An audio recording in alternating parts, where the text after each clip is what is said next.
What's up, YouTube? This is Bistrata coming at you with another video. This one's extremely scattered, covering a lot of different things. Once again, I'm getting into building Gunpla model kits, and I pretty much suck at it right off the bat. So I'd appreciate comments and help to push me in the right direction. Either way, I made a pretty huge mistake on this kit here. As you can see, Wing Gundam. There's his head. It's finished, and it took a lot, but I won't focus, of course. But yeah, anyway, so I didn't prime him. I actually just painted him with this stuff here. It's used for Lexan car body kits. It's pretty much the dumbest thing I ever did, but I figured it was already pre-thinned, and I could just throw this in the airbrush and just go at it. Well, paint just came off like in sheets, and I had gone pretty far with my painting, and I was pretty unhappy because I didn't know until later. So either way, once I figured out that you need to do primer, preferably the lacquer base, it tends to fuse to the plastic a little bit better. I went that route. I got the aerosol version because paying for shipping and online stuff, I don't know, I just wasn't really into that. But either way, after I do that, I'm going to top coat with just some acrylic. And yeah, this is just the white here. I got a bunch of other ones. I found them pretty cheap at a hobby store nearby. Either way, this little guy here, you know, he didn't turn out too bad. He's hopefully this focuses. Let's see. Maybe not. Either way, he's not too terrible.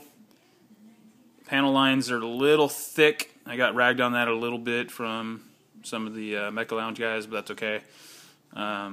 I'll just get better at it. But yeah, I got that done. What else we got? We got his arm done here. As you can see, there's the arm piece. A couple decals on there. Some panel lines, of course. We got a shoulder piece. I know you guys are probably cringing that I'm touching this with my bare hands, but that's all good.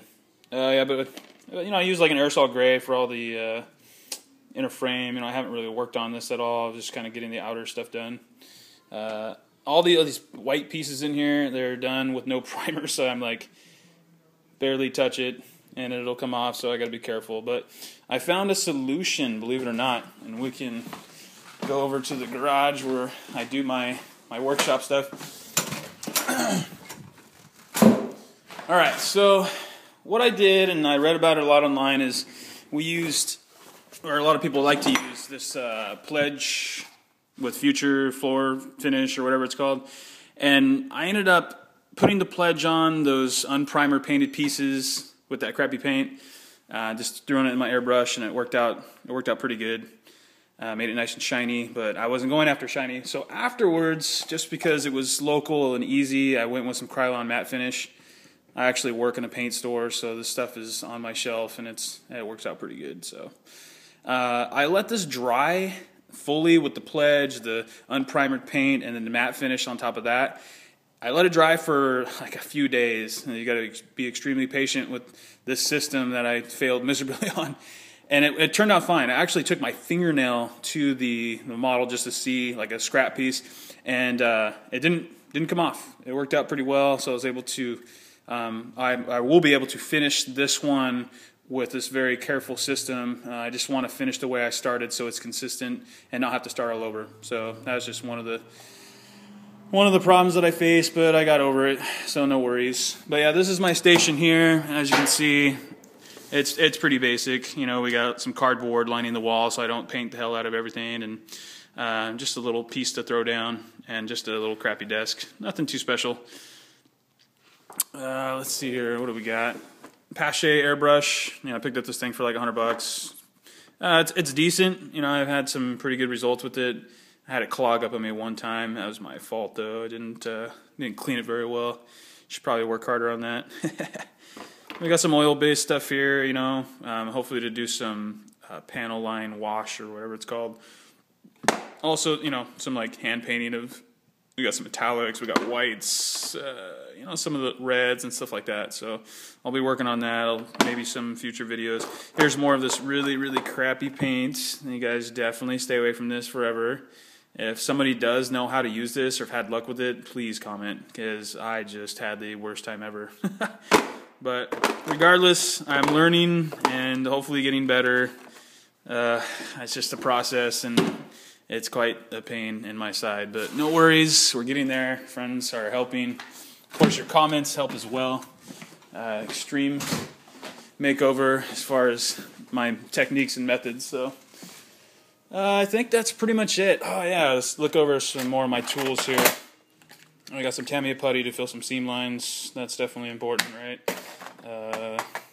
This case is made with Gundanium alloy, 100%. I'm just kidding. But I don't know if you guys seen these before. These are micron pins. They're pretty much like Gundam markers, which means they're really fine tipped. This one actually is kind of falling apart because I shook it up. But it works pretty well. That's why my panel lines are super thick, is because I use those. And I just try to have a steady hand and do that way. May not be the best method, but it's what I was used to, and I'm sure I'm a lot of room for change. Let's see here. Oh yeah, you know what else I'm working on? We have Wing Gundam here, but over here I had a Tall Geese 3 just beat up and looking like crap, but I had all the parts to do Tall Geese 1, so I'm working on this guy right now. So at the same time, while these parts are drying and I'm figuring out my horrific mess I made, I'm actually working on this here. As you can see, I just primed it. I just put it together real quickly, and of course I'll fill all the seam lines. And I tried the thin cement method, and it worked pretty good on most of it, but I still think I can go over it with maybe some putty and fill some stuff. Once again, a learning experience and just trying to get better at this. So yeah, that's pretty much it. I can't think of anything else I'm kind of working on or messing with. But once again, feel free to comment. Let me know what you think, what I'm doing wrong, what I'm doing right. Oh yeah, one last thing. I use hemostats to hold pieces. I tried alligator clips on the stick and stuff. I didn't really like them because they're pretty harsh. You know what I mean? Maybe there's a different style that I can use that aren't like extremely terrible or stupid. But the hemostats with the rubber band around it, my friend, he uses a safety pin or whatever they call it. And it works really well. It's not too harsh. You can get in some of those finer areas. And what I do is I take like a 1/44 scale box and I'll just line up pieces just like this, let them dry. It's been working out pretty good. I don't have very many hemostats, so that kind of sucks, but so it's taking time. But it's patience and it's learning. Either way, thanks again for watching. If you have any questions, please comment, or if you want to help and coach, comment as well. I do appreciate it. Once again, I'm a beginner getting back into it, and I need all the help I can get. So once again, have a good one.